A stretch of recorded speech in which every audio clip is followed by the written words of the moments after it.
Good to go. Thank you. Good evening, everyone. My name is Alan Kazarian. I am the guidance director at Falmouth High School, and we are happy to welcome you to a college planning presentation that we put together for junior students, their parents and guardians. Our intention is to share some information relative to the college planning process, and certainly this is going to be the time in junior's life that you begin thinking about and making decisions of what you want to do beyond high school. With me tonight are a number of different guidance counselors. I'd like to introduce them and they will speak in their turn briefly in a moment. First of all, Mr. Lawson is with us. We have Mrs. Brooks is with us. Mrs. Ruthven is with us. Ms. Payne is with us. And we have a special guest, Chris Flaherty is the Senior Assistant Dean of Admissions at Stonehill College. So he's going to give us a perspective from the admissions side of things, of what they look for in student candidates applying to college and so forth. I'm going to begin, if I can share a screen for a moment. I want to share with you, we sent a handout to all juniors and to parents as well regarding some information as part of your college search. Typically, we would have junior group sessions. We would have had a college fair. We would have had a number of different activities. Unfortunately, we're not able to do that this year, but we do want to direct you to places where there are resources. And so on this handout that I sent to you, I've listed some helpful college planning websites. One of them is called MIFA Pathways, which gives a lot of help with college and career planning. Same with Big Futures through the College Board. And then there's an SAT practice site through Khan Academy that's listed there. And then the fourth one is for students who are interested in Division I or Division II college sports. You need to apply to the Eligibility Center, and there's a link to that website there. The only little caveat to that is if you have a CP1 class on your transcript for an English, math, science, history, or language, just see your counselor first before you go and apply. The Eligibility Center does not recognize CP1, so we have to create strategies to make sure that you're eligible for clearance by the Eligibility Center. So your guidance counselor is very knowledgeable about the process, and they will assist you with that. So again, students with Division I ambitions or Division II ambitions for sports, you're going to see your guidance counselor before you apply. But you can look at the Eligibility Center website just to get some idea. But again, I encourage, and maybe parents who are here tonight, this could be an extra tool for you to use the MIFA site. MIFA will also assist you with financial aid and planning, getting loans and so forth that you may need for your child's college in the future. And then the Big Future Plan as well has a whole component directed toward parents and to help you on how to advise your child and throughout their college search process. We have our own internal planning website called Naviance, which Ms. Payne will talk about momentarily. And then throughout the calendar, you're going to see different, Ms. Truthen is going to talk about it, but you're going to see, I just want to pinpoint one activity, virtual college fairs. I've listed a number of them. And these are by associations, guidance and counseling associations that we belong to as a department. And they're very reputable, and they've put together these different types of college fairs in a virtual format. So I highly recommend that you think about that as part of your college planning process. So with that, I am going to turn over to Mrs. Ruthven to continue with talking about the calendar. Good evening, everyone. So yeah, I just wanted to highlight some of the themes here and the important dates that we've shared with you. As Mr. Kazarian mentioned, throughout March, April, and May, you'll see opportunities to attend and participate in these virtual college fairs, such as that first one listed on March 21st. If you go to any of these fairs, you'll have a chance to do a tour or attend live sessions with admissions counselors, as well as listen to student panels and maybe hear about a specific major or program. I believe you'll need to register in advance, but it's a great chance to start to gather information and get a sense of whether it's a school that you want to learn more about and maybe then add to your potential list of schools down the road. In addition, we have a reminder here about school vacation week coming up, April 19th through the 23rd, where you can take advantage of some days to hopefully maybe physically set foot on a campus if that's something that the college currently allows. Some schools are now allowing one-on-one student guided tours or even self-guided tours, and this just gets you one step closer to really getting a sense of whether that school is a good fit or not. So you can check the school's website to see what their current visiting setup is, but if you are allowed to go to the campus, you'll be able to register right on their website for the tour. We've also listed just a couple of extracurricular activities, such as on April 3rd and 10th, there's a girls virtual STEM summit. So if that is something you're interested in, just see your guidance counselor and get some more details on that. We've also listed some reminders here of important deadlines, such as that top one there, April 1st, AP exam payments are due. On April 8th, that's the deadline to register for the May 8th SAT, which we host here at Falmouth High School. We also host the other standardized college admission test, the ACT. The deadline to register for that is May 7th, and the test takes place on June 12th. Mr. Lawson will be speaking in a minute about the role of SATs and ACTs and how standardized testing factors into the current admissions picture. And then if you look towards the bottom of this list, on June 3rd, we have an awards night coming up, which predominantly is where scholarship recipients are announced, but we'll also be celebrating Junior College Book Awards and some other scholastic achievements. And then the last item is getting you to think about the summer and the college planning that can happen then, such as more research on schools or working on your college essay. And these will be things that we will be covering in our individual meetings with juniors and making sure they have a good understanding of what they need to do leading into senior year, which I know Mrs. Brooks will talk about in a little bit as well. So now I will turn it over to Mr. Lawson. Thank you, Ms. Ruthven. Okay, so I get to talk about everyone's favorite part of planning for college, which are standardized tests. There are two tests. There's the SAT number 1, which everyone's probably most familiar with. This exam has 3 sections. There's a reading, a writing, and a math section. And as Ms. Ruthven just showed, that is at Falmouth High School on May 8th. The other option is the ACT. The ACT adds a 4th section. They add a science section. So for a student very interested in science, very strong in science, this could be a good option for them. That is offered June 12th at Falmouth High School. Now, the best part of all is the fact that these tests are really dwindling in their importance these days. It's been a growing trend with many colleges going to test optional over the years, meaning it's completely at the student's option whether they decide to send in scores or not. This year with the pandemic, however, basically every college in the United States did not require testing at all. Many of these colleges have already extended that to next year as well. The Ivy League has completely extended that to next year also. So again, the importance of this testing has really, really gone down over the years, to everyone's joy, your guidance counselors as well. So I just want to let you know a bit about this, but again, most likely you will not even need these scores next fall.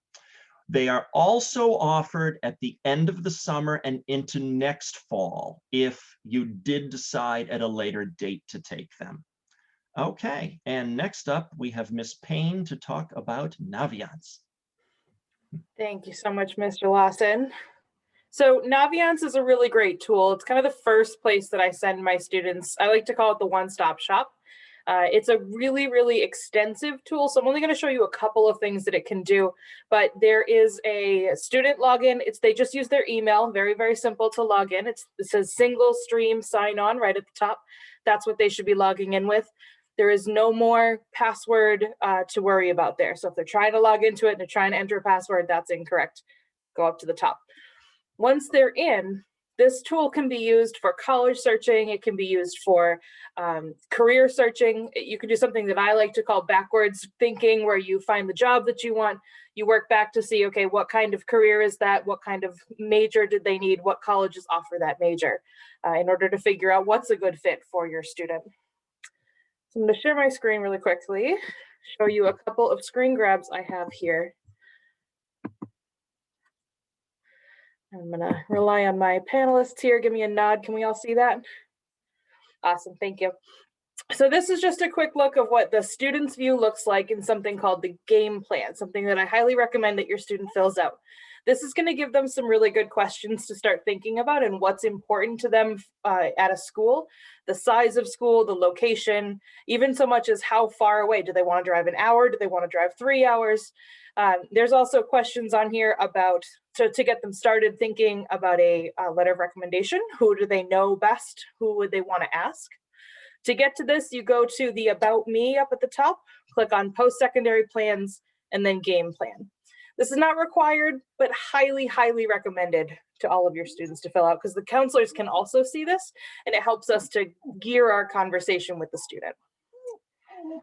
Next, there is a really great tool called Supermatch. Essentially, it takes the 3,000 or more schools that Naviance is contracted with, and it breaks it down to just the schools that fit the criteria that your student is looking for. So in this particular criteria, or this particular search, excuse me, I had 3 different criteria I was looking for. You can see that where it says must have. I wanted it to be a school in New England, and I also included New York in here because that's close enough. And then I had a major, I believe I chose engineering general for this particular example. And then under institution type, I said I was looking for a 4-year school. So you can limit a lot of different things even beyond this.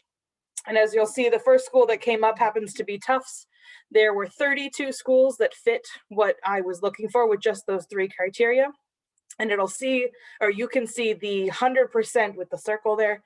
They'll show you just how close of a match it is based on what you're filling out. So this is a great tool to compare different schools to see what else is out there, and maybe find some school names that you didn't know about or you didn't think of right away. Because we're in an amazing place in the country to have schools. They are absolutely everywhere. Now, once you found a couple of schools that you actually want to look at, you can click right on the name, and it's going to bring you to a site that I apparently didn't put the slide in for, but it takes you to a site. It gives you a ton of information about that college. It's going to tell you how many students got accepted there. It's going to tell you how large of a school it is, how much it's going to cost roughly. It's going to give you a link to the college's website. And my favorite thing, which we're looking at right here, is something called scattergrams. So this is a scatter plot of all of the students from Falmouth High School who applied to Bridgewater State University between the years of 2009 and last year. And it only started in 2009 because that's when we got Naviance. And you can see here that on one axis, we've got the SAT scores at the bottom, and going up the side is the GPA. Where that black dotted line is the average. So if your student knows their GPA and they've taken the PSATs, or maybe they take the SATs, they can use this tool to see, do I fall within the pack of all those green check marks of students that were accepted? And even with schools going test optional right now, this is still a useful tool because you can still see the general GPA range they're looking at. But I do hazard with all my students, this is only looking at 2 criteria, GPA and SAT scores. There is so much more that goes into your application packet, and I'm sure we're going to hear about that from our college visitor tonight. But that is, so don't be discouraged if your student doesn't fall within the pack there. It's okay. You know, there's a lot of fluctuation. So I'm going to give you 2 views. This is Bridgewater. And then since we have Stonewall here, had to show them off. So you can see we have lots and lots of students who have applied. And with both of these schools, lots and lots of students who got in. So now you've checked out this site, you filled out your game plan, and you've started to look at schools to see what's a good fit for you. The next thing that you want to do is start adding the colleges to your list. By doing that, all you got to do is hit the heart button. It's right next to the name of every school as you're searching it. Just clicking that heart button will add it to a list called Colleges I'm Thinking About. These are prospective schools. This is not a guaranteed list. You can add, delete at any time, but this is very useful because you can see it. Your student can go back and check it over and over again, and the counselors can see it as well. So as we're starting to look and say, oh, you know, my kid was talking about a journalism major, and there's a fantastic journalism program at this other college. Let me see if it's on their list. And if it's not, maybe we'll add it for you so that you can think about it. or you can send this list to your counselor and say, hey, I added a bunch of schools, can we talk about them? So this is very useful tools. Now there's a ton more Naviance can do. I didn't want to take up all of your time, so keep checking it out. You can look at I guess I talked about a lot of them. You can look at enrichment programs. It can help to build your resume, giving you like a resume builder tool. And like I said before, you could look at career options as well, even if you're not wholly sure that you want to go to college or maybe you want to take a gap year. That's all useful information. I've taken up enough of your time. I'm going to pass this along to Ms. Brooks. Ms. Payne. Hi, everyone. Thanks for joining us tonight. So far, we've heard a lot of really great general information about the college search and the application process. But one of the most important parts of working with your students is to find out what their individual goals are and what they're looking for, so that we can help each of our students reach those individual goals. So we will be meeting with all of our students to talk about what their goals are and see how we can help them. And I'm just going to try and share my screen here. Sorry, you got some family members in the background there. In a normal non-COVID year, we would just grab our students from their classrooms and bring them down to our office and chat with them. However, as we know, it is not a normal year. So we are going to attempt to Zoom with all of our students to learn about their goals and talk about some options for them. So it's really important that you tell your son or your daughter to keep checking their email, because this is how we're going to be setting up a lot of these meetings, is to send them a Zoom invite through their email. So keep checking that email. And one thing that I want to mention is that there seems to be a lot of misconception about when everything should happen. I hear so much, and I think all of the counselors hear so much, oh, I'm so behind, or I haven't done this, or I haven't done that. And it always seems like false information. So the first thing I always start with my students that are juniors and starting the process is that wherever they are in the process, it's okay. And to give them a better idea of what the timeline should look like. So you'll see on my screen here, we have some college planning. I'd like to break it down into what they should be doing right now, what they should be doing over the summer, and then what's to come in the early fall of their senior year. So right now, hopefully they've been talking to you about selecting their classes for their senior year and making sure that that is going to fulfill all of their graduation requirements. We're not going to college if we haven't fulfilled those requirements. So that's step one. And again, if you have any questions about that, please reach out to us.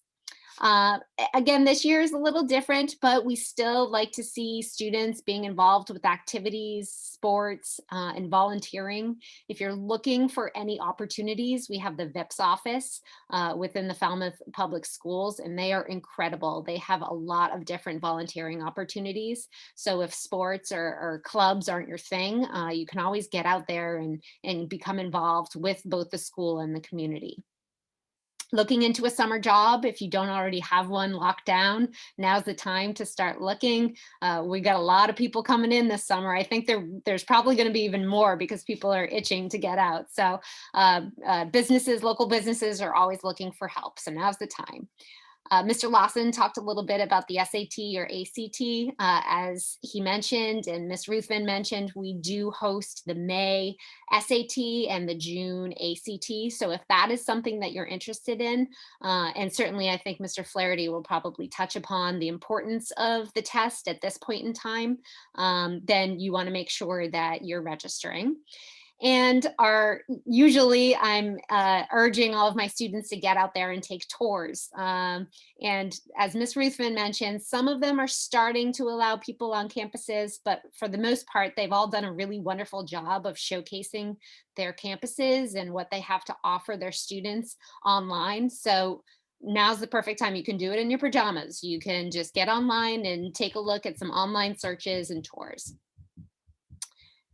And this summer, we want you to keep searching and visiting if possible. If things start opening up more, definitely get out there and go see some campuses. It's a really good opportunity to get a feel for the environment and the student body and understand if that's a place that you can really envision yourself in.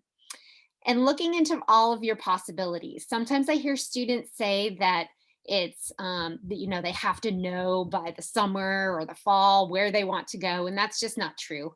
You want to make sure that you're not closing any doors for yourself and keep all of those possibilities open.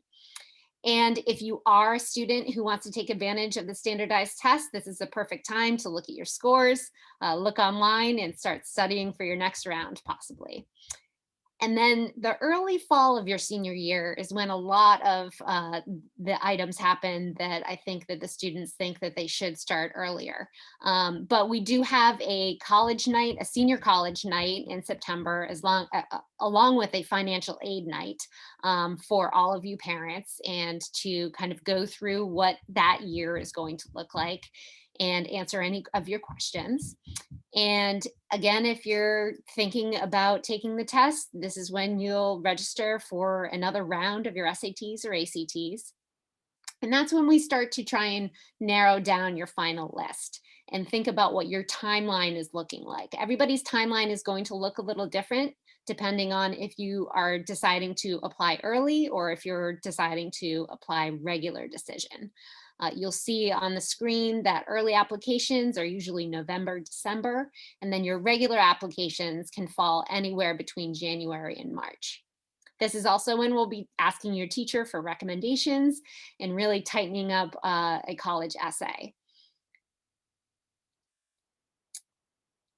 So during our individual meetings, I just wanted to kind of touch upon the other topics that we usually discuss in these meetings. Not everybody is geared towards a 4-year college. So depending on our student and their goals, we might start talking about a 2-year college or certificates, maybe the military or the workforce. And we definitely talk about all of the admissions factors. Ms. Payne touched upon that the scattergrams only show us the GPA and your standardized test scores, but certainly the colleges are looking at a lot more than that. And so we'll go over with the students what they are looking for. I'd say especially these days where the tests aren't as important as they used to be. And we talk about the standardized tests, obviously. I always like to talk about the difference between public and private colleges. I think parents will probably appreciate this point, and go over all of the Massachusetts public universities that we have. They're really incredible, and they also have minimum admissions requirements that I like to go over with my students as well. I like to give a couple of tips for college visits, or in this case, it might be Zoom visits. We've had a lot of Zoom visits with college admissions officers this year, which has been really nice because it's been more personalized, I think.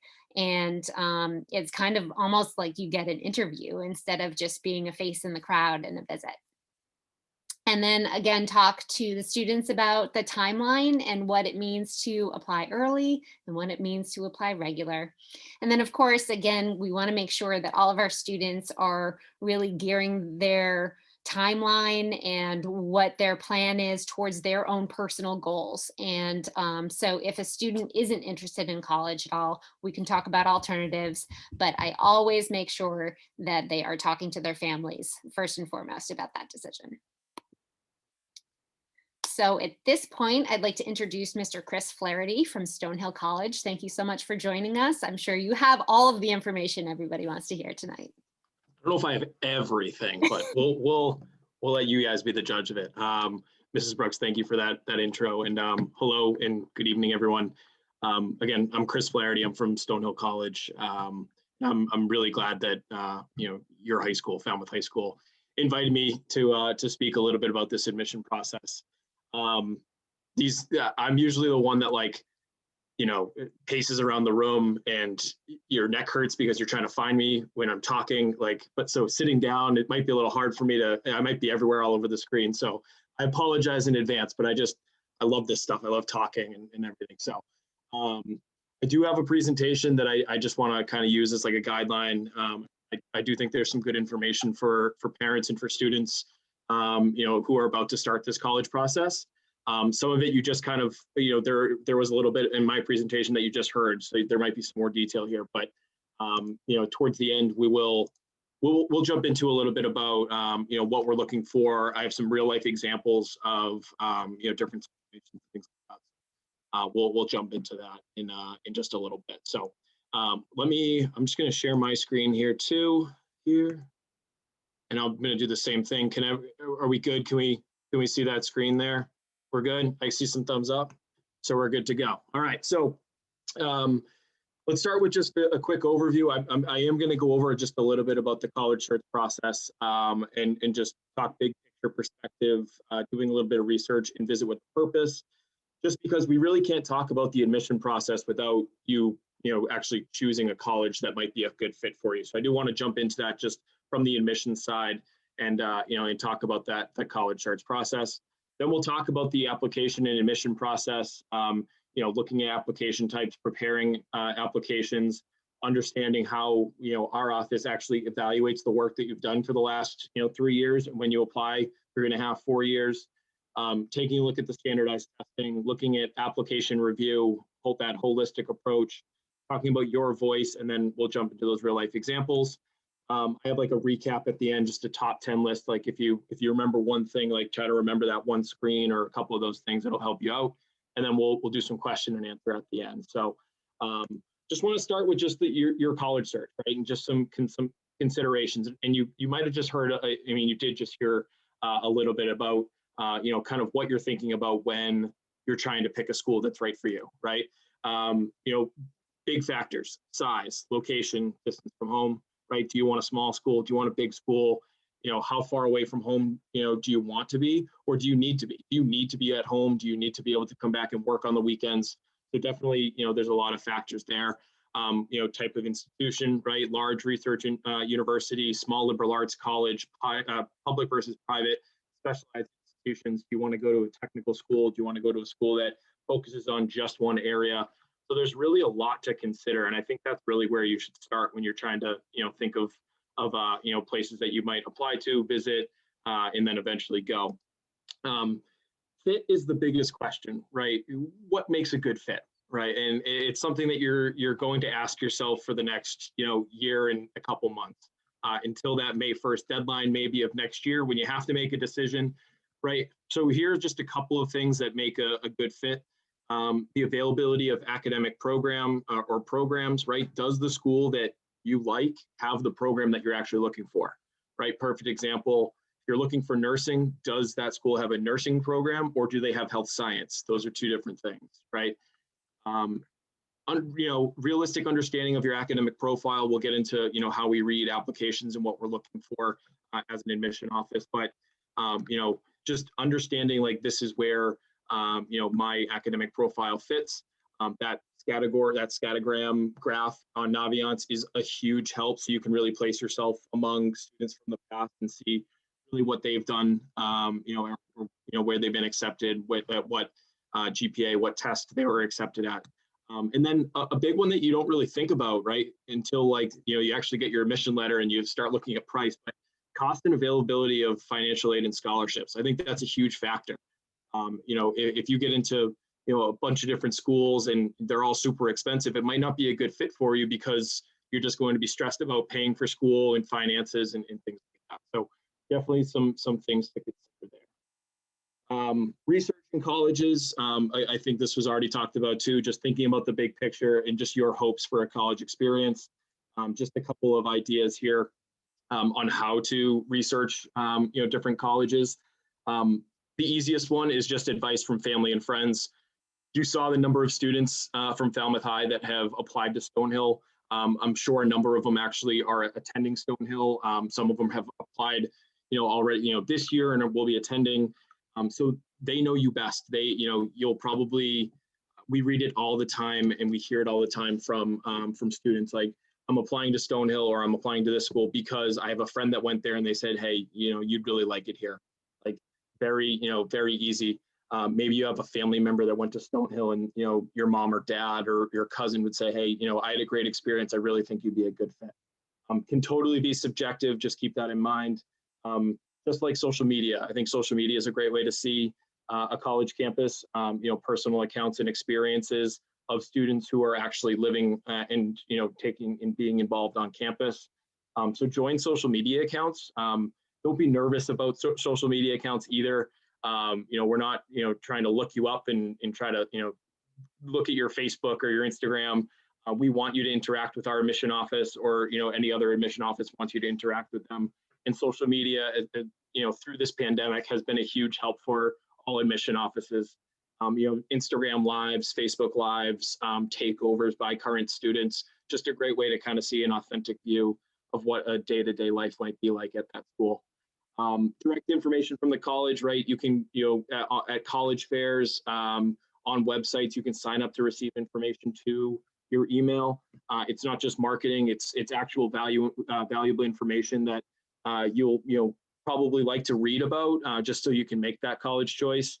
And then, all of those statistics and that information, it can be trusted. We're not just, making it up so we can try to sell you on a school. We have to report all of that information. So, we're not going to lie to you with those numbers or anything there. A couple more things. I know we talked about, third-party websites already, really valuable for comparing and searching by specific criteria. Naviance is your easiest and most accessible, but there are a number of different reputable sites. The College Board, Princeton Review, College Navigator is a great one as well. And the last thing is, talking with to your school counselors. They know all of these schools that you're going to, add to that prospective list of colleges, on Naviance. They know the application history.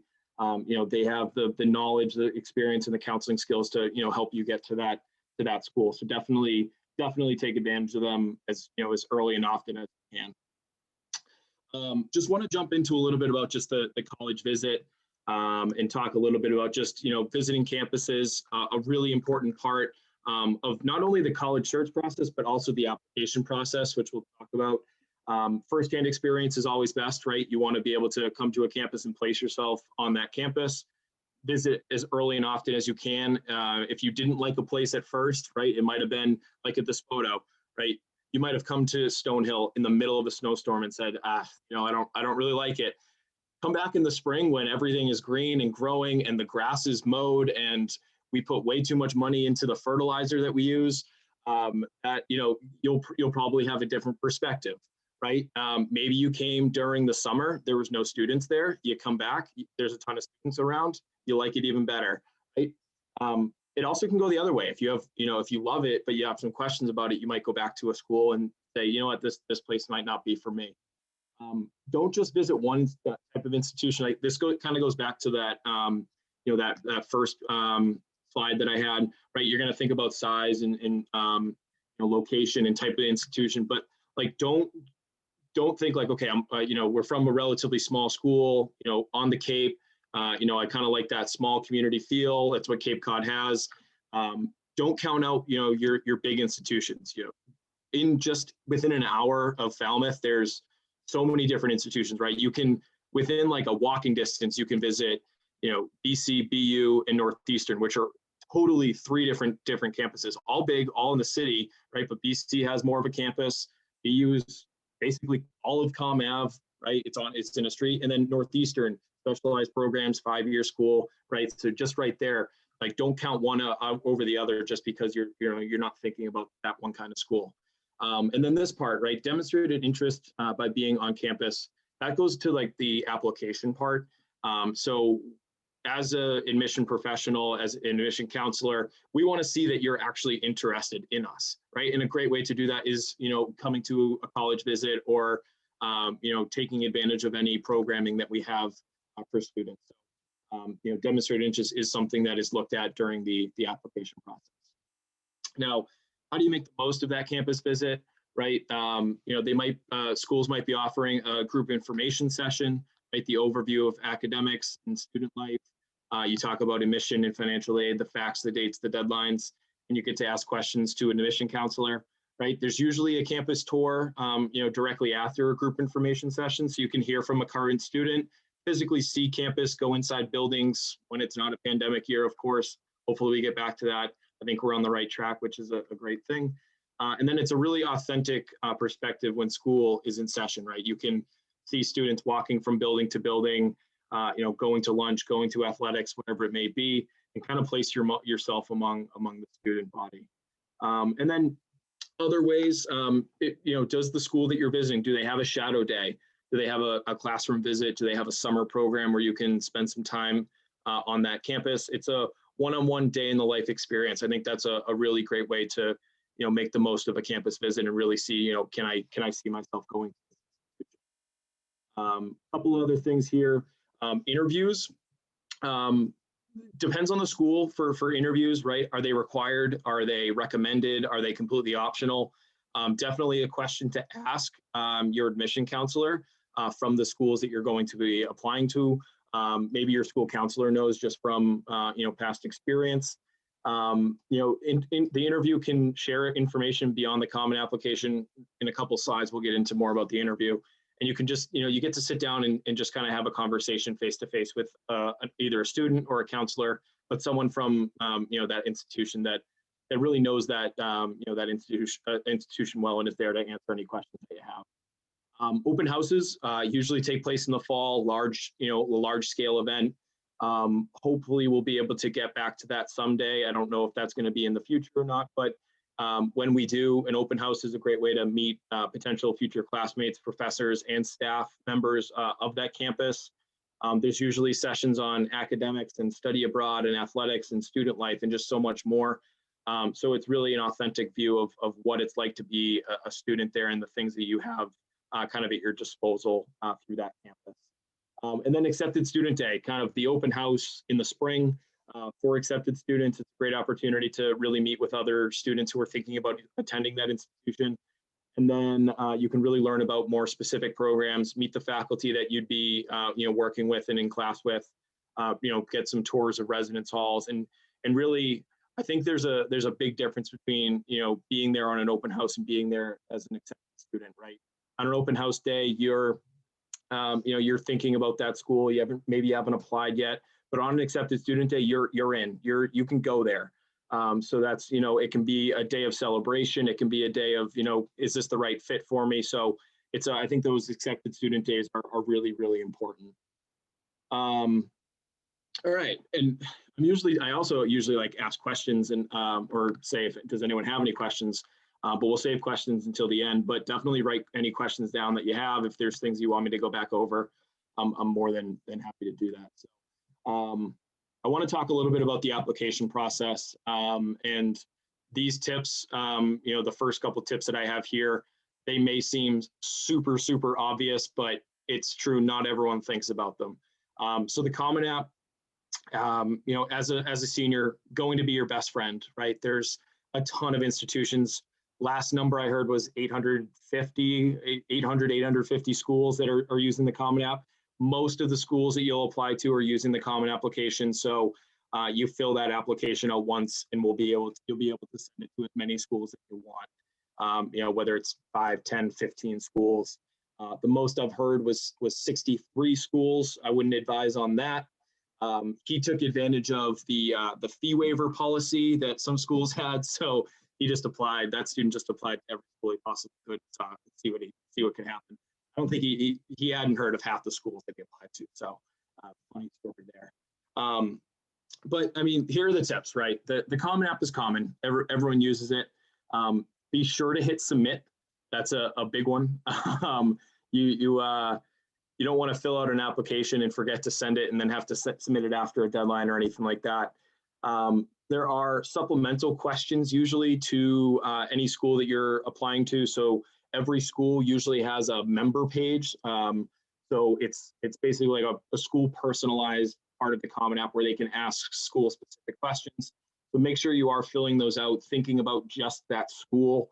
If you're interested in one major at one school and you're interested in another major at a different school, make sure you're putting the right information on that supplemental part of the Common App. The great piece of advice that I was given when I was doing the college search process over 10 years ago now. If you see the word optional, read it as required. I think that's a great piece of advice. You'll see a lot of like optional essays, optional questions. it's just more information about you that, if you can't get like face-to-face with a counselor before they read your application, it's just another added thing that a counselor can really, read to get to know you. So it's just helpful. And then put extra care into all the writing sections of the application, not just the essay, right? We'll talk about it in just in a minute here, but there's, an activities page, there's, short answer questions that you answer, but don't just focus on your grammar and punctuation. In the essay, proofread, biggest thing. And I think we'll talk a little bit about the essay and things like that. But I think writing is one of the things that a lot of admission folks are sticklers on. Grammar, things like that. It's easy to pick up when we're reading so many applications over and over. So definitely, kind of take your time and proofread things and have someone else read it, whatever you need to do. Just want to, make sense of deadlines really quick. I'm sure everyone has heard these words, whether you know what they are or you don't. That's, more than okay. There's really 3 different deadlines. You have early decision, early action, and regular decision. There's also rolling admission. It's not as common, I would say, as these 3 deadlines. Rolling admission is you can apply and you kind of hear on a rolling basis, right? You apply and you can hear within like a couple of weeks from different schools. But just to talk a little bit about each one, early decision, you apply early, you hear early, and it's a binding decision, right? So binding means you must attend if you're accepted, right? So if you apply early decision of the state of Stonehill, from there, you apply early decision to Stonehill, you will, basically be, saying, I'm committing to your school, I'll be enrolling in the fall, I'll be there. And it's kind of a great way to kind of raise your hand and say, this is my number 1 place. You do withdraw your other applications from any other school that you applied to, and you can only apply to 1 early decision school. I think that's a great thing to know. So if you have a couple of number 1 choices, a 1A and a 1B, and you want to apply early decision to one, really make sure you know which one you want to go early decision because it is binding. Early action, you apply early, you hear early, and you decide by May 1. Why would someone not go early action, right? It sounds great, right? You have a lot more time. Stonehill's early action deadline's in November, you hear in December, and you have 5 months to decide. But why would you not do that? Why would you apply later? Are you ready? I think that's the biggest question. Is your application the best it can be? Is your essay, what you want it to be? Are your first 3 years a good representation of your academic ability, or did you struggle, 1 year, junior year, and then senior year? Now you're kind of you're back up to, all A's, right? I think, if that's you, applying later is more than okay, and you can show that senior progress and say, kind of admit to a school and say, I had a bad year, brought my GPA down, but look at what I'm doing, this first semester, ever since we started in September, and now it's January. I think that's a great thing to be able to do. Regular decision, apply later, hereby at least April 1st for a lot of schools, and decide by May 1. And senior semester grades will usually count when someone applies regular decision. And important, just the note on the right-hand side, financial aid deadlines can be different or the same as admission deadlines. So just make sure you just do that research too, just to know when should I apply for financial aid and that sort of thing. Here's the part about just testing, test optional. What does it really mean? How does it work? So a great question to ask in research is, does a school require test scores? If they do, what type of test do they require or accept? Is it the SAT, the ACT, SAT subject tests? For any international student, you're probably going to need the TOEFL or the IELTS, the Cambridge exam. So just make sure you're asking those questions to admission counselors when you do visits, if they're virtual or on a college campus. If a school is test optional, what does that mean? Right? You can take the test and then you don't need to submit it in the end. But the biggest question I get is like, should I submit my test score? I think the biggest thing is I kind of turn around and I say, I say to the student, are your test scores an accurate representation of your academic ability? Right? So what does that mean? Are you proud of them? Right? Are you upset with that first test score? Do you really want to retake them again? I think that's a great way to kind of say, I'm either happy or I'm not happy with my test score. The other thing too, right?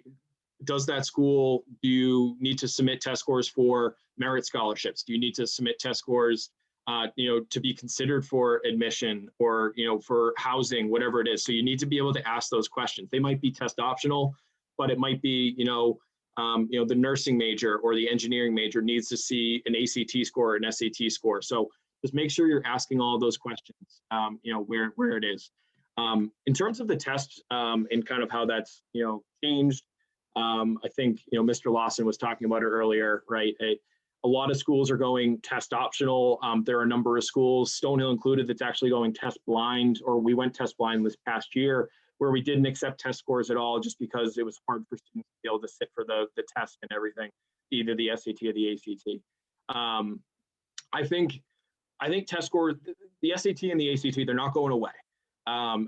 They're always going to be there, and how much meaning it has behind it, I think is, like Mr. Lawson said, I think that's kind of decreasing. But I think it is still a good piece. If you do have that downward trend, if you struggled in a year and you're not, you're kind of not up to up to where you think your academic ability is. If you excel at a test, like, that's a great proving point to that school to say, like, I can do this work. I just had a bad year. So I would say, if you want to sit for those tests, if you put the time in to study for them, do your best, and you're proud of those tests, make sure the school sees them. I think it can only help you if you're proud of that score, and then take it from there with the rest of your application. I want to talk a little bit about just the college essay really quick, and I'll get it more into the essay in just a second. I know I'm kind of getting to the end towards the end of what I have for time of presenting here. But the college essay, probably the most important part of the whole college application. And, it really is the way that you get to tell your story in an authentic and interesting way. So, why you're writing the college essay, right? What are your academic, personal, or social goals? How can college help you achieve those goals? Who is your audience, for that essay? And, how will they or won't they identify with your story? Always important thing to ask. And the college essay is a great way to showcase your writing ability, right? The colleges use essay not only to learn more about you, but to see how you can, succeed in writing intensive environments. Great, piece of advice, just be honest and candid about your experiences. I mean, this should be pretty obvious. Avoid inappropriate or overly controversial topics, but don't shy away from real experiences. And even if you don't think so, you're interesting, right? This is my biggest piece of advice, right? Like, let's face it, everyone's weird. Own your weirdness, right? If you have a mundane life, which I doubt you do, explore that world, right? You'll find something to write about. My new piece of advice, when thinking about the college essay, we're living in the Zoom world for the last year, right? Everyone has their computer set up now. What's the thing that you looked over your shoulder or moved off your wall, made sure it wasn't in your screen, right? What's that one thing that you're I can't sit here because my bed's unmade, or there's a stuffed animal. That's what you should write about, right? That's who you are, right? You're trying to hide something because it's embarrassing, it's weird, you don't want people to see it, right? There's a story behind that, right? Write about that story, right? If it's a stuffed animal, if it's a poster up behind you, if you took it down because you have some weird obsession with a boy band from 10 years ago that you don't want people to know about, but that's what you should be writing about. That's who you are, right? Don't hide that. That's what your college essay should be all about. All right, so let's jump into how we read applications. This is more of the technical. We'll get into kind of the in-depth. We initially read by geographic territory or region, just to really help understand the context of each high school we see applications in. It really is a holistic review process. We start with academic performance in prep, and then move on to personal and non-academic qualities after. And each college's review process will be different. The weight of test scores versus GPA, if they omit by major. I apologize, I'm going a little quickly here. I usually get funny memes towards the end to kind of pull people's attention back in. So here's one from Napoleon Dynamite. Here's kind of the application review. What we're really looking at when an application comes in. High school academic performance. standardized test scores, the letters of recommendation, the activities, the involvement, the leadership, the college essay, additional writing samples, and then an interview write-up. If you did an interview, that usually, the counselor or a student will do a write-up. So each one of those things is kind of what we're looking at there. So just a little bit about high school academic performance. Just another stupid meme there. Strength of curriculum. A really important thing to think about. Maybe not something that you think about right away, but it is something that admission counselors do look at, right? Looking at the different rigor that you took in high school in the context of what your high school offers, right? So, attempting to take honors classes, AP classes, dual enrollments, IB, whatever your school offers, right? Strength of curriculum doesn't mean that you need to load up on APs, 5 AP classes for senior year, right? Don't run into your guidance counselor's office tomorrow and say, I can't take, English 12 because I need to take AP Lit. That's not what we're asking for, right? Strength of curriculum could be that you started in, a low-level college prep, and now you're taking a couple of honors classes in a higher level college prep. Like, that strength of curriculum. You have graduated out of that prep into higher level, right? It doesn't mean, that you have to go college prep, AP or honors AP, right? You don't have to do that. It's all, everyone has a different strength of curriculum story, whether it maybe you do get from honors to APs, but it's not, don't go rushing in. Like I said, don't go rushing in and add all honors and AP classes to your next year's schedule. That's the last thing we want you to do. We do look at grades achieved. We look at the consideration of GPA within the context of academic challenge and the high school environment, right? And then high school environment, just understanding specific details about your high school. How many APs does your school offer? How many honors classes do you have to offer? And that all comes to us from your counseling office. So that's really great there that we get all of that information. We can really understand where you're coming from, what your high school offers. Holistic review. What does that mean? Right? You'll hear that word thrown around for the next year. Holistic.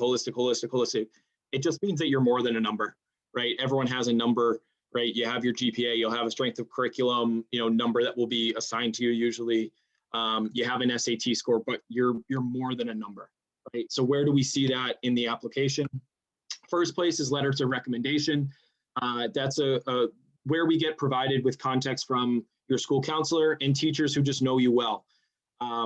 Here's a great piece of advice. The popular teacher, everyone asks to write, for them to write a recommendation, may not be the best recommender for you, right? So, everyone's going to go, I'm just going to, that one English teacher that everyone has in mind right now, that everyone asks, might not be the best person for you to get a recommendation from, right? Maybe you get one from a teacher that you didn't do well in their class or had to go for extra help to succeed in that class. That recommendation will mean a lot more than a recommendation that's from the most popular teacher at your school. So just think about the people that you ask for recommendations.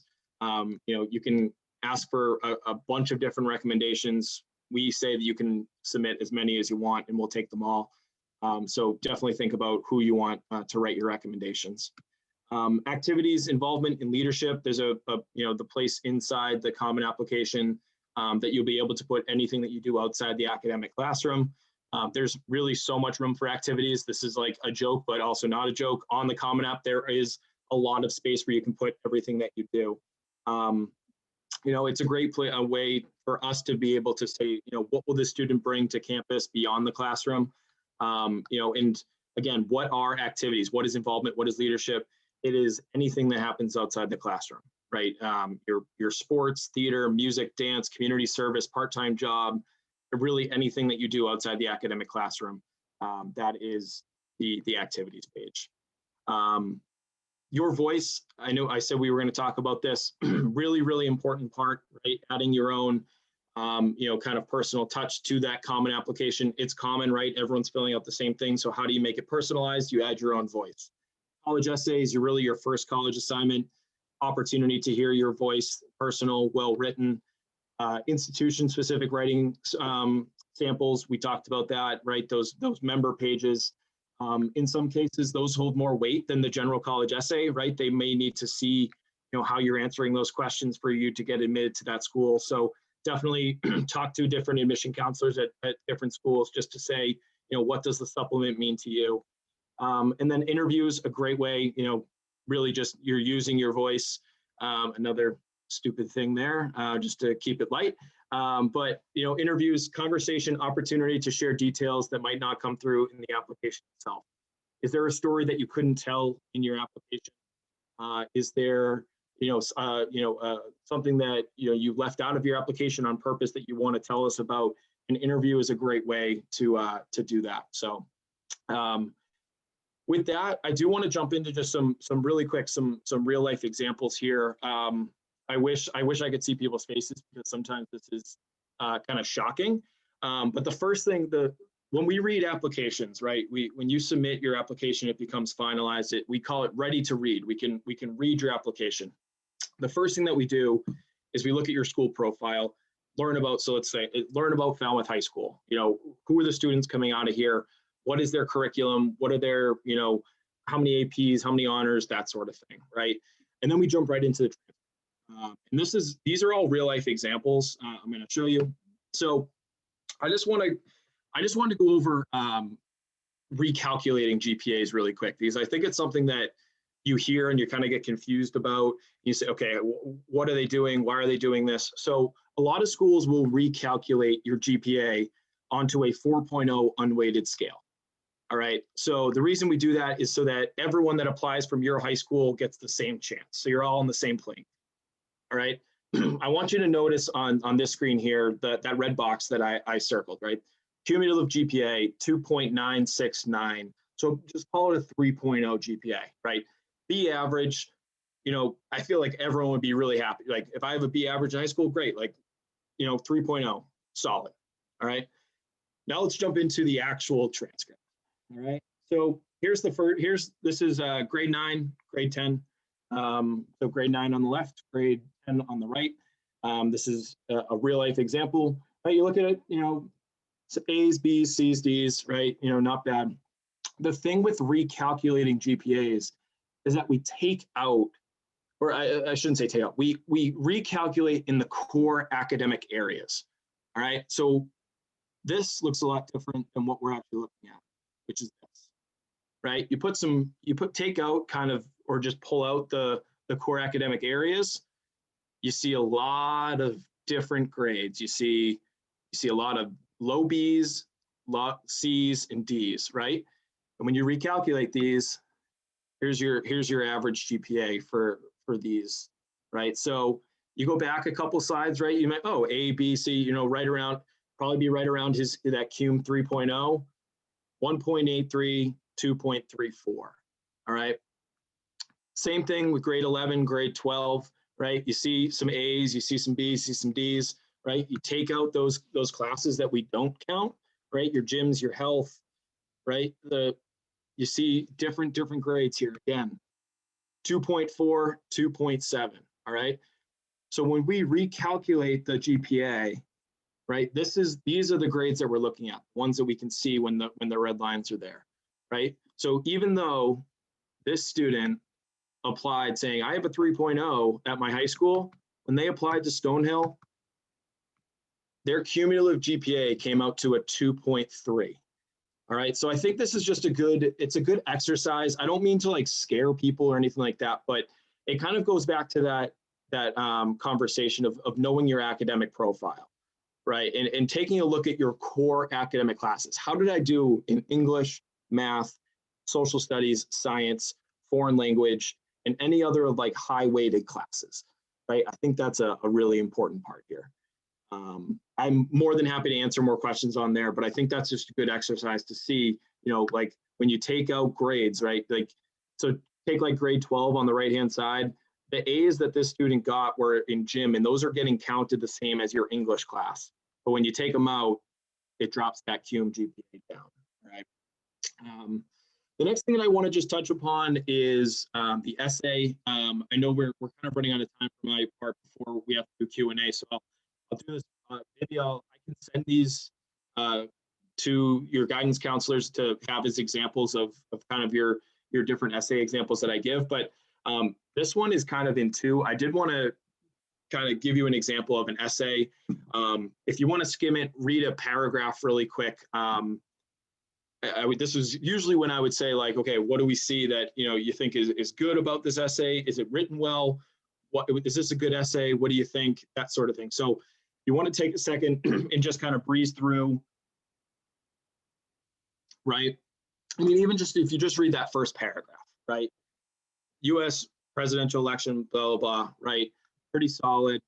I'm sorry if I'm cutting people off from reading it, but goes into, another paragraph, kind of wraps it up, right? This student, very, very well written essay, right?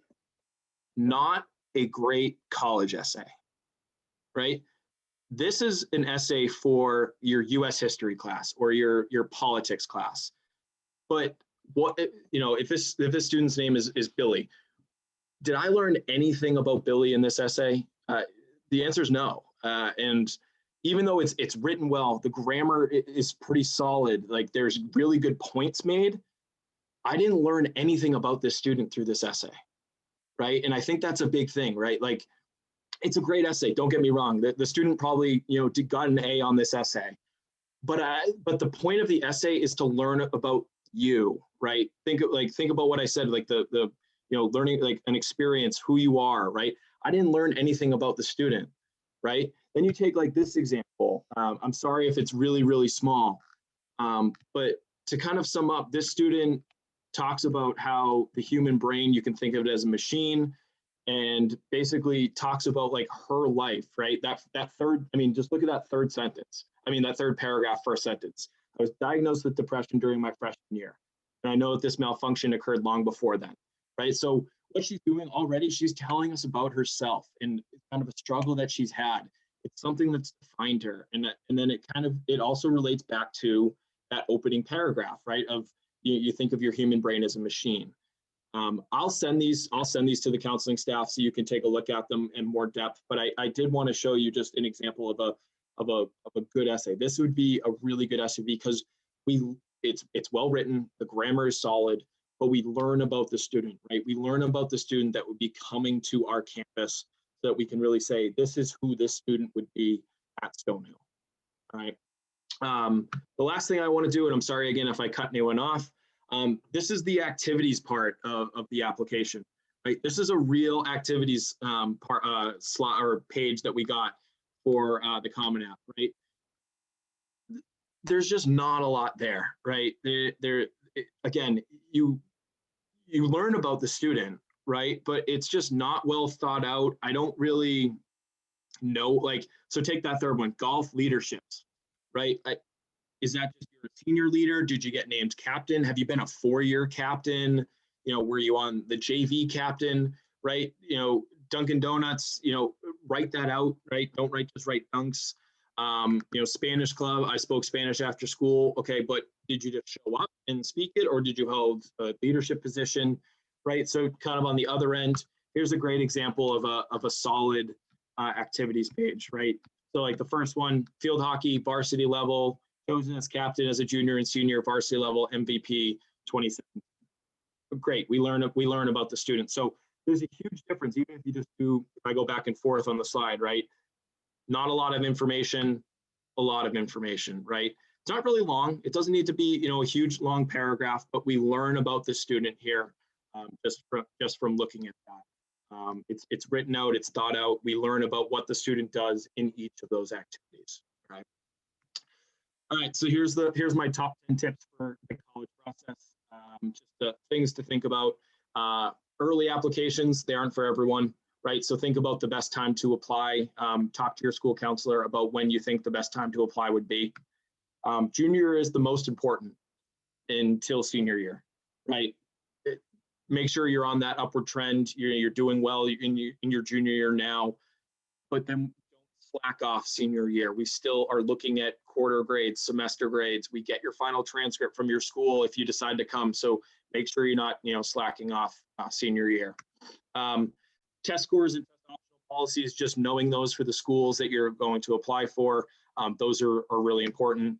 Think about your college essay, put a lot of time and effort into it, make sure it's personal, make sure it's well written. A recommendation on recommendations, right? Just remember that like the most popular teacher who writes a recommendation for everyone may not be the best person for you to get a recommendation from.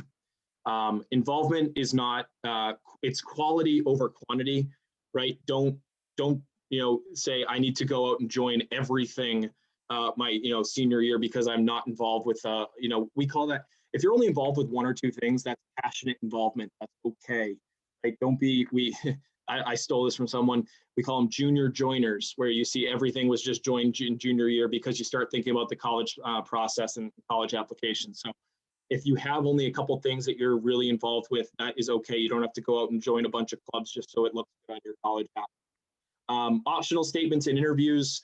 I put optional in quotes because remember, optional, just say that is means required, right? Just do those optional statements. Take an interview if they have that option. Demonstrated interest. It's not only just a campus visit. It's coming to a panel. It's interacting at a college visit in the fall. Signing up for things. Whatever that may be. Paying for college, a great thing that kind of goes with more with financial aid.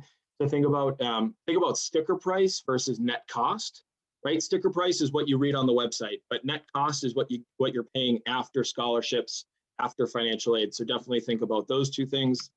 And then finding a college fit for you, right? The college that you attend should be the right fit for you, not your parents, not because a friend is going there or anything like that.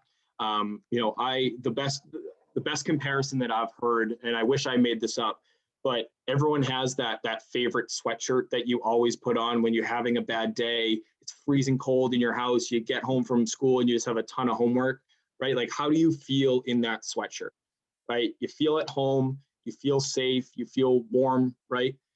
When you feel that way about a college campus, that's the place you should go to, right? And that may not happen until April 30th of 2022, right? Or it may happen next week and you just know throughout this whole process that like, this is my number one school. You'll know when that time happens, but don't force it. It'll just happen, when it does.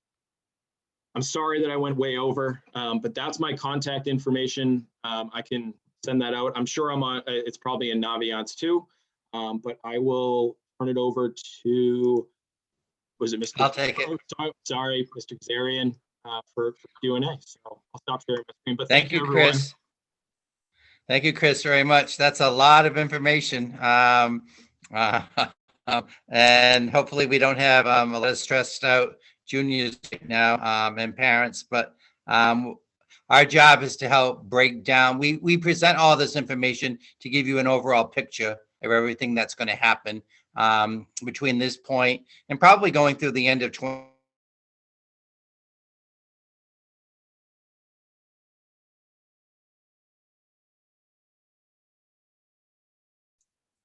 Mr. K, I'm going to interrupt you for just a moment. You seem to have broken up on your audio. Sorry to interrupt.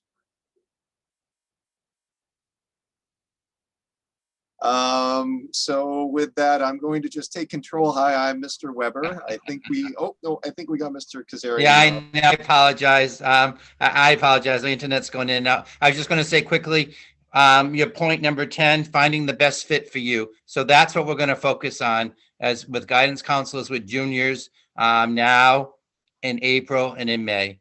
And so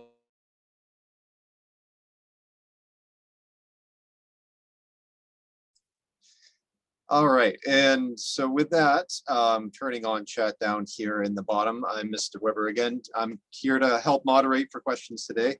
So if everyone can, let's see, participant. I've opened up chat right now. If you have any questions, I'd be happy to relay them to the group and hopefully we can get you some answers.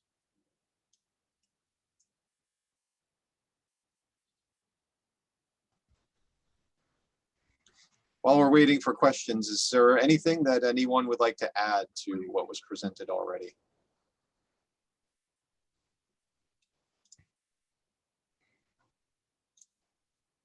I started to, but you keep losing me. I think you're back right now. That's You want to okay. try to sneak in a couple No, more? I was just going to say, hopefully I said it about finding a good fit. I think that's what's important. So that's what we're going to work on. We're going to scale this back and look at a good fit and what and help you do the research to lead you to that decision.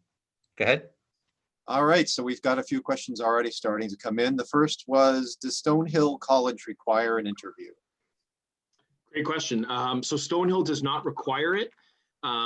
We say that they are recommended for any student that wants to add something to their application or explain a situation or anything like that. So technically optional. If you want to take advantage of it, you absolutely can. And we can do that in the fall, before you apply, after you apply, whenever it is, and we can do that at that point. So, optional. Great. Thank you, Mr. Flaherty. Next question, can you discuss where MCAS will fit into the juniors' year? Leave that out for anyone to pick up. You mean the scheduling of the actual test is going to be in May. We don't have clarity around that. And we're waiting to see if it happens at all. But the MCAS is a graduation requirement, but we're still waiting for clarity. So we don't have specifics yet. Great, thank you, Mr. Kazarian. Follow up to testing, I guess, but for SATs and PSATs. Can juniors take the SATs and PSATs this spring and then take them again in the fall? So the next test date for the SAT is in May. Sure, I mean, you can take these tests as many times as you like. You could take them in May, you could take them again over the summer, you could take them in the fall, absolutely. Do we know if there's going to be any administered specifically at the high school as a follow-up to that question? May 8th is at Falmouth High School for SATs, and then June 12th for ACTs at Falmouth High School right now. Great, thank you. Next question's a little specific. Does the 9th grade STEM class count as the one that isn't considered in the recalculated GPA? And do advanced 8th grade classes appear on transcripts, and do they count? I think that might be for me. So 8th grade classes don't count towards GPA, but it definitely counts, like if you have like algebra 2, so that we can see that or algebra 1 that you moved on to algebra 2, we definitely note that. It also helps if you take Spanish 2 in 8th grade and you only take Spanish 3 9th grade, and then you take and then say you drop Spanish, but we usually look, right, okay, you dropped it after 9th grade. Okay, your school only requires 3 years or 2 years of foreign language. Great, you're meeting all your requirements. We just double check that. In terms of the 9th grade STEM class, I'm not trying to remember what that might look like. I've seen a lot of Falmouth High transcripts, so I probably should know that. That's part of our science curriculum, so that would more than likely be counted. Yeah, if it's part of the science curriculum, then it definitely will get counted. Absolutely. Great, thank you. Mr. Kazarian, a few more SAT questions. Are there any recommended study courses or apps for the SAT? And then one other question, can juniors take the SAT, or do they only take the PSAT in the junior year? The juniors can take the SAT in May. They have to sign up by, what did you say, Ms. Ruthven, April 8th? Oh, April 8th, yes. Yeah. So you go to, what's the website they go to? collegeboard.org. So, and then in terms of the practice for SATs, I know that was one of the questions as well. We promote Khan Academy quite a bit. There's a great partnership between College Board and Khan Academy where you can sync up the two accounts. And so if you have taken PSATs, it will actually personalize your practice on Khan Academy. But if you didn't take PSATs, it's still going to be able to give you a lot of experience with practice for SATs on Khan Academy. And the link is in the handout that I sent to all the emails to parents and students. I referenced it earlier. Great, thank you both. Next question, if we choose to submit our college applications through an early action plan, will the colleges that we apply to look at our winter and spring grades as well? Yes, So- I loved yeah. Chris's. I was just going to say, No, go.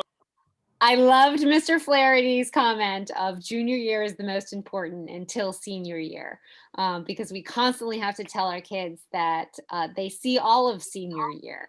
We send, even if you're applying early and it's before first quarter closes, as soon as first quarter closes, we then send on your grades. We also send the mid-year grades and then the final transcript to wherever the student chooses. So they will see all of the grades, and then I'll let Mr. Flaherty talk about if that's important to them.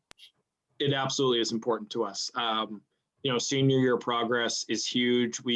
If you're applying early action, usually by the time you're applying, first quarter grades have wrapped up. So we'll at least see that.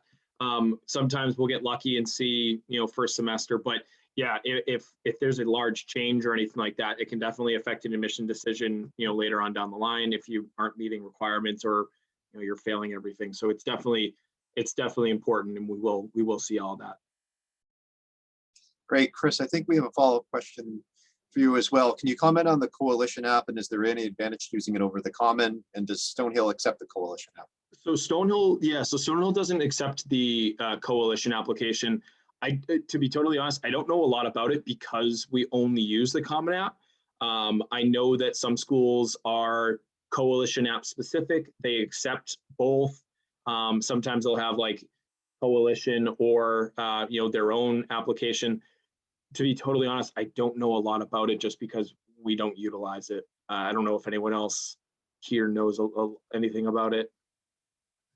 My experience with the Coalition, it's essentially a competitor to the Common App. If you have a number of schools, if the Coalition app seems to fit the schools that you're applying to, if there are more on that than the Common App, then I would use that. But otherwise, I don't see any difference at all between the two. Great, thank you. Next question, could someone comment on the parent portal for Naviance? I'm thinking we mostly use the student portal for most of the things we do. Sure, yeah, the parent portal, well, I don't believe it's the parent portal. You can get in as a guest. It is not extensive. You can still take a look at the different colleges and different options that are there. And then if you're looking at the scholarship list, I believe you can also see that, but it just gives you a lot more limited capability. The benefit to using the student's account is that it's going to be preloaded with a lot of the students' information. So that GPA is already going to be preloaded in there. You know, any searches that they've already done with the super match are going to be saved in there, so they can go over the same searches over and over again, or you know, do it on their own and then show their families. The student login is really the only way that we recommend it, but if there's something in particular that a parent is looking for, just reach out to the counselor. I'm sure we can get some screen grabs for you, or point you in the right direction to getting that information. Great, thank you so much. Next question, is STEM mandatory for college? No. That's a Falmouth school specific course. Okay. Next question, will the pandemic and accompanying challenges weigh in academic performance when applying for college? For example, if students have struggled junior year with remote schooling and all the changes, will colleges consider that in their decision? Absolutely. I think the Common App specifically added a community disruption part to the Common App, which I didn't talk about, but it's basically like, you know, they should really name it like what's going on. Like, you know, what's your schooling been? You know, how have you done? And we can usually tell, right? We know now, like your freshman year and half of your sophomore year was in school, and then you had the pandemic, right? So if there's a huge change, we know, okay, this student, you know, this student might have struggled with remote learning. The other thing is you have counselors and teachers who are on your side, and they're going to tell us, right, you know, hey, you know, Billy was great freshman year, great sophomore year, and then, you know, didn't have, you know, the resources at home. He's got 6 brothers and sisters, and they're all sitting around the kitchen table trying to do, like, there are different things going on, and that's where recommendations come in. You know, conversations between you as the student and the, you know, the school that you're applying to comes into play. That's where an interview can be great, where you can say, you know, I struggle with this. So there's definitely a lot of opportunities to explain that academic performance, like that dip in academic performance, if it's there, if you struggled. But it definitely is something like we know, we take a look at it, we consider it and everything there. Great, thank you. I think we might have a follow-up question you might be able to answer as well. If a family chooses not to do either a PSAT or SAT test, will that lower the chance of being accepted to a college? So it depends on the school. If it's a test optional institution, you don't need to submit test scores. Some schools do ask that you send it in later on for like reporting purposes and just to be able to get an average or anything like that. So it's definitely one of the first questions you should ask if you decide not to sit the SAT, if the school requires it or requires it for a program or a scholarship or anything like that. Just make sure you know that information before. My advice, at least sit for it, and it can, at least help you out if you do well, or if you need it at some point, you at least have the score in your back pocket. Great, thank you. I think we've reached the end of our questions unless another one's going to pop up in the next few seconds. I guess my last question I always like to follow up with is, I know the handout was part of the information. Where can families go to get more information or to contact with additional questions?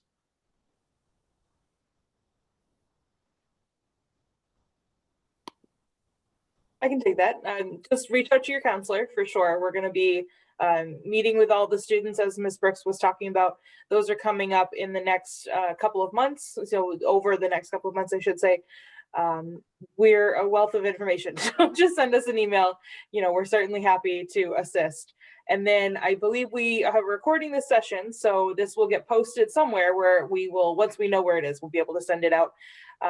All of us counselors have a Schoology page. We've been posting things like the notification for this session on our Schoology page. I'm sure we will be posting the link for how to find it. So if you want to watch it again or get all of that amazing information that Mr. Flaherty was giving us, maybe, jot everything down that you missed in our meeting now, you'll be able to watch it. And just to piggyback what Ms. Payne said, each counselor is going to personalize their approach with you based on their work with you and based on your needs. I mean, some students, as we said earlier, you might be interested in a 2-year college. Some students might be interested in a technical school or a career school. So your approach with your counselor is going to be individualized. It's going to be based on what your specific needs and requests are at the time. Obviously, we are talking a lot tonight about 4-year colleges, and we want to prepare you for that route. And we're hopeful that every student who was in this webinar and any junior would have that option of applying to a 4-year college. We're going to work with you to hopefully realize that dream. But in the meantime, let's personalize this. Let's get in touch with your counselor. Please, I can't say enough. Check your emails, for messages. And we gave for parents within that handout that was attached to the email invitation for tonight was a list of counselors and their email addresses, and mine included. So please don't be afraid to email us. Don't be afraid to contact us. We're here to work with you, student. I'm very proud of the guidance counselors here. I'm grateful to Chris for giving up his time tonight to be with us. And I thank you all very, very much for joining us. Thank you, everyone.